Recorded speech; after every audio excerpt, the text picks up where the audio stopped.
Alright, and some of you guys are getting tired of this, but I had a question on this and I want to explain it as well as I know how. So the question was, what's up with the valve rocker arm geometry? And there was actually like 3 questions. One was about the valve lash. One was about the contact area to the valve with the adjuster. And one was why you would use a high lift over a 1-to-1 or a 1.2 rocker.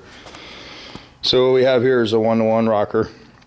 And what we tried to do with these is shim our rockers where the adjuster's centered with the valve. This one can move over a hair, but it's still not off the valve, so it's, you know, it's making good contact. This one's at full lift, and I'll show you the sweep of the adjuster on the tip of the valve.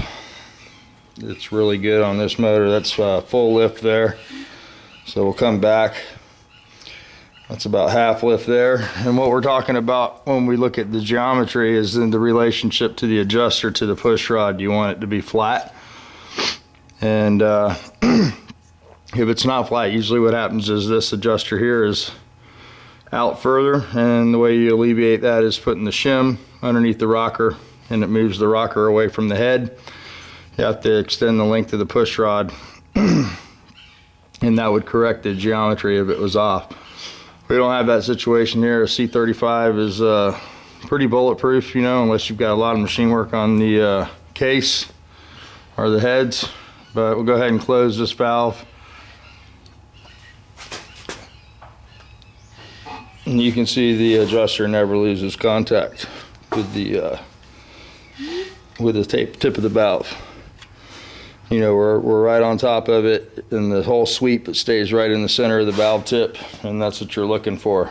Now when you get to the more aggressive camshafts, I laid a few things out here for us.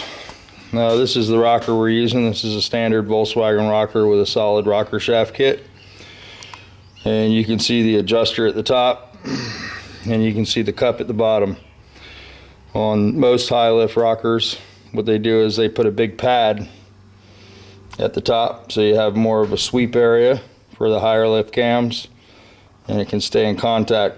Ideally you want the tip in the center of this pad, and you want it not to sweep off either side.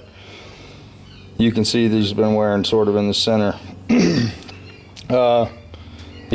Sorry about that. The other thing that you can notice about these rockers is how much closer the adjusting cup is to the center of the rocker here. These are a high lift rocker, so they have more ratio at the top. This fulcrum area up here is longer. These are 1.5s. These are 1-to-1s. The other thing you'll notice is the adjuster nut on the factory rocker is on the top, and on the high lift they take it off the top to give that pad area, and they move it down to the push rod. So you have a much bigger sweep. You can see how much larger this pad is than this adjusting screw. That's why I always say if you're going to go much bigger than 410, 420 lift, you're going to have to go to a bigger pad on your rocker arm. The other option that you can do, which I have over here, sorry for the shaky cam, there's a big motor here in this thing. Let's see if I have one. Yep, right here. The other thing that you would could do to increase your sweep surface is put a lash cap on. This is a lash cap. This goes over the tip of the valve. I have a valve here handy. No, never a valve when you need one. Here's one right here. And what this does is it would go over the tip of the valve and makes the surface of the valve tip a little larger. We use these a lot on the high lift cams with the high lift rockers. They complement each other. You can see that it's a pretty nice fit, and make these in different heights too, because a lot of times the stem heights are off, like those new heads we bought. But anyway, hopefully that answers the questions. The other question was about the cam and the push rod. Scat, this is a Scat Cam in this motor. This is a C35. I have one of those on the bench right here, I believe. There's a C35. And I like this cam because it's I don't actually think this is a C35. No, it's not. Nope. Let me grab that so I can show you the differences. There's a C35 Scat Cam. This is a pretty decent cam. I like Scats. You can use a C45. I've used those before with stock rockers and not had any issues. I lost the paperwork that was in this box where they wanted the valve lash tighter. They want the valve lash tighter if you're using a chrome moly push rod like we're using. This is a steel push rod.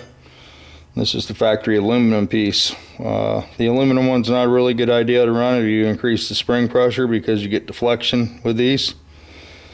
The push rod's pretty long on a Volkswagen, so you know, you can put these in your hand and bend them end to end. So the chrome moly is the way to go if you're going to increase the spring pressure and have a more radical profile as far as the ramp on the cam. So here's a C35. It's got a nice lobe on it. It's sort of roundy, you know. It's not quite as peaky as the 110. I would like to put one of these in Greg's motor. I put a 110 in there because that's what we had. This is a C35. And then this is a 120 angle. This is probably about as big as you'd want to get with a stock rocker. I mean, I know a lot of guys have gone bigger, but you run into some issues and the valve train can get sort of noisy. This is probably what we're going to use in the 2110 build. It's already clearance for the stroker. That's that looks like Swiss cheese because that's where the rods go through the cam. A lot of the newer grinds have a smaller base circle and they're flat like this Scat Cam is. This one's not actually flat. The new one is the one that we put in Ken's motor as clearance for a stroker. This next cam is pretty radical. This is a 315 Berg. This is like if you had welded up heads. This has been clearance for a stroker. The sides have been radiused, and this one's been pretty much worked. It's been in the car a couple times. Still good. And this would be on the radical side. This is like right around 600 lift, I think, with the 1.5 rockers. This is sort of a peaky, more like the 110. You can see the lobes are more radical. This is a Howard cam, 332. It's a good off-road cam. I thought that was in a motor, but I guess not. So those are the differences in the cam. This is a 1-to-1. This is a high lift cam. This is a 1-to-1. The 120 has a really nice lobe on it too. The equivalent to this in the high lift series would be the K8. And this is the C35, the one I really like for the Super 1600 builds. And on this motor, the valve lash, we're going to set it about 4 thousandths. On my car, I'm running at 0 lash. And what I mean by 0 lash is you can move the push rod. You know, you can hear that push rod turning, but there's no lash at the top on mine. These are set at 4. It's a customer car, so I'm not going to take a chance. My car I can monitor. And like I said, with the Volkswagen, the valve lash only grows when it gets warm, so it doesn't get tight. So as long as you stay on top of the adjustment, make sure the push rod turns. I adjust mine about every 1,500 miles instead of every 3,000, and I haven't found them tight yet. So they seem to stay really happy there. So 1 to 2, 2 to 4 is what Scat recommends. I have these set at 4. And they recommend 4 to 6 if you're using the aluminum push rod. So anyway, I hope that answered the contact area. The lining up of the adjuster with the valve stem is the whole idea behind shimming these and sanding the blocks like we did. And the reason you want to do that is if it's off to one side or the other, it'll prematurely wear the valve guide out because it'll load one side of the valve. So that's why you want to take the time and line those up.